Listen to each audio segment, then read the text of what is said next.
Spider Marks. And General, when you take a look at the lay of the land here on the map, and you take a look at the military options, you're talking about small arms. Right. How much difference can that make against the firepower of Assad? Probably very little difference at all at this point. These are small arms, as you described. We hope that it includes some anti-tank weapon systems. We don't know, and I haven't heard that it's going to include surface-to-air, shoulder-fired surface-to-air weapon systems. Is. That's unfortunate. These by themselves will provide very little difference at all. Short answer. And are we talking about American weapons? Are we talking about American-made U.S.-made weapons going directly into the hands of the rebels? Probably not. This is probably Soviet model type stuff. Kalashnikovs, absolutely. Being used and being supplied by the support of the United States, but from friends and neighbors in the region. So we know this is going to be run by the CIA. Do you anticipate a small U.S. footprint in a few areas as opposed to a larger presence?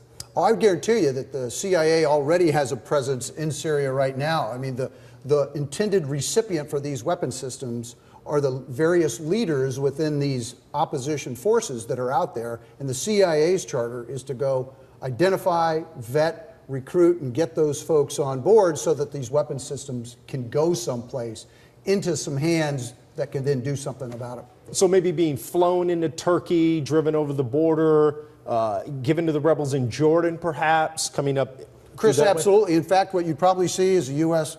coming into a port here, going around some major line of communications, a major road into the border area with Syria.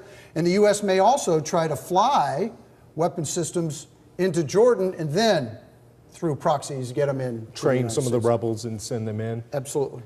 And when you take a look at the other option, no fly, the White House has said they've got no stomach for it. The Pentagon basically saying they're not doing any new planning. What are the dangers of a no-fly zone, even a limited no-fly zone along the southern border? Right. No-fly zone along the southern border or even possibly up here, Chris.